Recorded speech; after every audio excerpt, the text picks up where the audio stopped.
Yes, you read the title correctly. The MCU perfected Johnny Storm. You probably clicked on this video for 3 reasons. 1, you agree. 2, you disagree. 3, you want to know why I believe the MCU perfected Johnny Storm. So let's start the video. And if you don't think I'm qualified enough to talk about Johnny Storm, here's my credentials.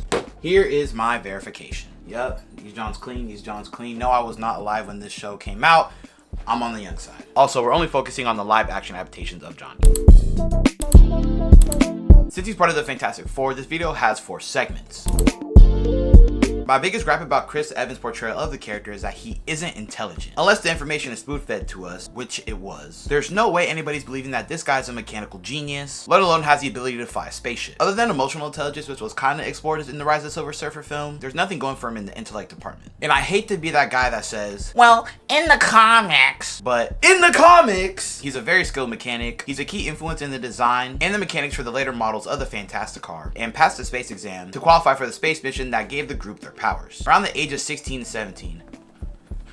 I'm sorry, I didn't mean to do that. Oh gosh, that was bad. In the movies, none of that was showcased. Just him being a playboy, hot-headed, egotistical, and a comedic was the character focus of Evans' portrayal of Johnny. Which you can like, there's nothing wrong with that. I promise, there's nothing wrong with that. Now, a lot of people disregard this movie for obvious reasons, but I think there's a lot of interesting and good concepts that came from 2015's Fantastic Four directed by Josh Trank. One of those being Michael B. Jordan's portrayal of Johnny Storm. Now, he is someone I believe is smart because it is shown, not told. In this movie, he builds his race car from scratch using his dad's money. He helped build the interdimensional spacecraft, which gave the group their powers. And in a problematic situation, Earth Zero erupted, Victor fell into the green ooze, Ben's door isn't closing, and Reed, the smartest of the bunch, isn't doing anything. Johnny's the one to step up and instruct Sue on how to bring the group back to Earth, before he catches fire, of course. And he also helped craft the suit to accommodate his flame-on power. These are all great examples showcasing Johnny's smarts that is overshadowed by his immaturity, brashness, and temperament issues that he has. Now, Joseph Quinn's Johnny, oh my gosh. His intelligence was portrayed so well. Let's take a look at some of the things he did. He gave new ideas and design specs to Reed about their spacesuits that he later builds. Learns how to knock the Silver Surfer off her board while traveling at the speed of light, using a beam that's being warped by a wormhole. With not enough engine power to bring the group back to Earth, he instructs and pilots the spacecraft, using the gravitational pull of a black hole to boost the team back on route to Earth. And most notably, he deciphered Shala Ball's language, understands it, and speaks it back to her, all by applying the one sentence she spoke to him with a prior space transmission that Reed had gotten. Now, that is how you show a character is smart without telling us directly he is.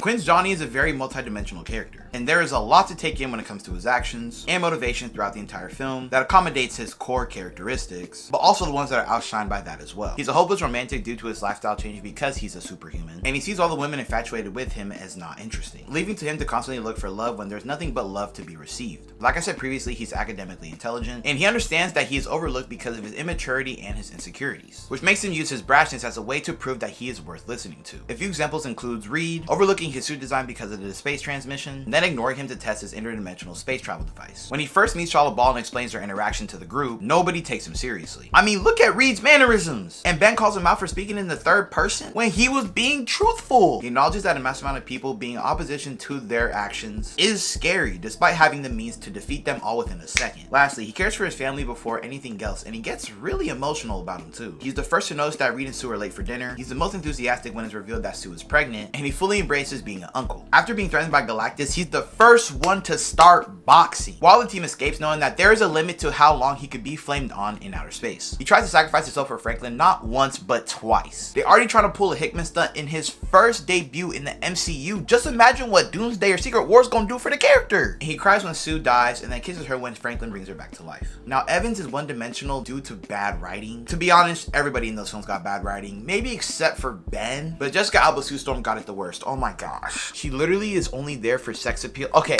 this is just topic for another video. Roni, back on track. He was only the hot-headed, playboy, brash, jock character type. But I will say, between the 2 films he does have his moments. For example, when Ben and Alicia are a couple, he has a very vulnerable conversation with Ben about being alone and wanting someone to care for him, despite his flaws. He's also overlooked when it comes to his interaction with the Silver Surfer and having his powers alter the group. He is treated like an outcast, and you can tell it really does hurt him. But other than that, he doesn't have that much layers to him. Jordan is a victim of bad writing too, don't get it twisted, but he's not one-dimensional and does have some good amount of depth to his character. Most notably, the moral dilemma shared between between him and his father. Numerous times in the film, Franklin tells Johnny to live up to his expectations because he has the IQ and the skill set to do so. Even after getting his powers, he and his father clash even further due to the group being exploited by the government, but Johnny's too arrogant to understand that, standing on his belief that this is his calling to be the better person his father always claimed he needed to be. His dynamic with Sue is also interesting because she complies with the government to reverse their powers, while he embraces the government's exploitation because he wants to be a better person and stop living in Sue's shadow. All his disdain towards his father leaves when he is killed by Doom, screaming, "Dad, I'm sorry, Dad, I'm sorry," in his head thinking that his father died, thinking that he hated him. Also, he loves his family too, but it's hidden in his insecurities, which is constantly living under Sue's shadow. This is shown when Sue admits that it's fun to be having Johnny on a project they're working on together. He doesn't even acknowledge her, no eye contact, nothing, but he agrees that it's good to be working with her too. Along with that, he has Johnny core smarts, some of his immaturity, definitely his brashness, but his humor, that is not in there at all, bruh. I literally think the writers of this movie forgot that Johnny's supposed to be funny, and they wrote in that joke he said to Ben, but that wasn't even a joke, bro. That was some real deal hatred. You hear the way he said that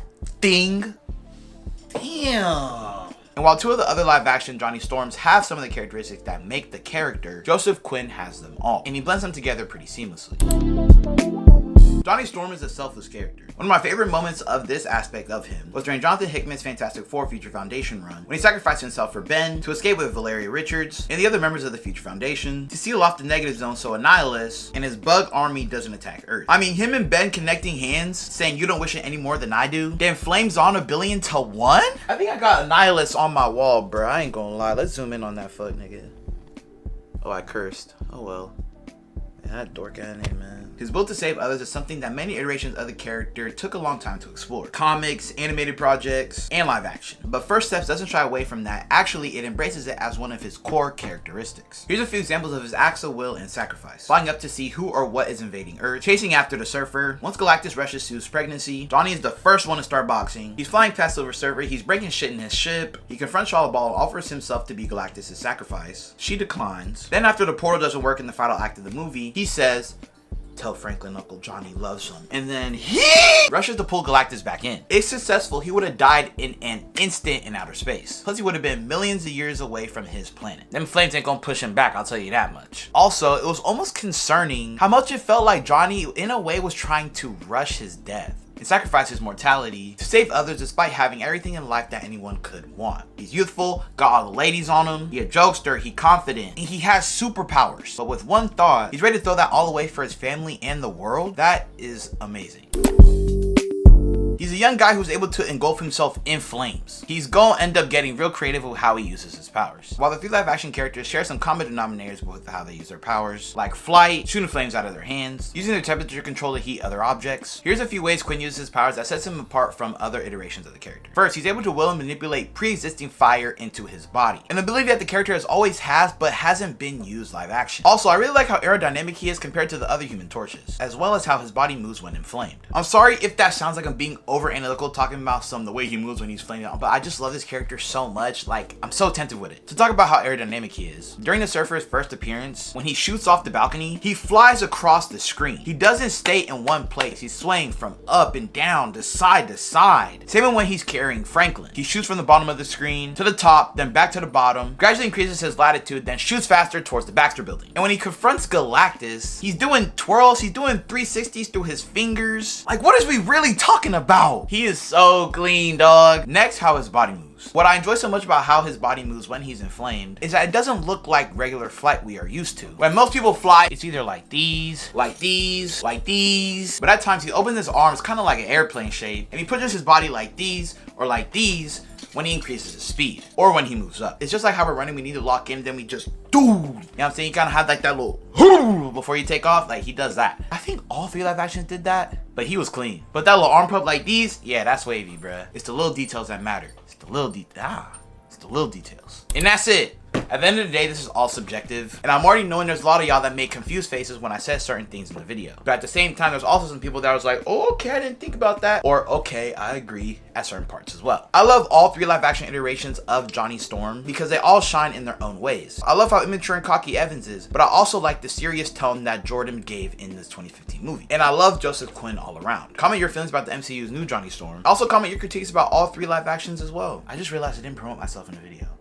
Well, my name is Roni, also known as Ronlovesfiction, whichever you want to call me. Music, anime, video games, cartoons, comics, whatever's pop culture, I'm on it. I upload every Wednesday, so if you want your little fix of geeky content on Wednesdays, subscribe to the channel. That's it. I'll catch you on the next video. Y'all be smooth, man.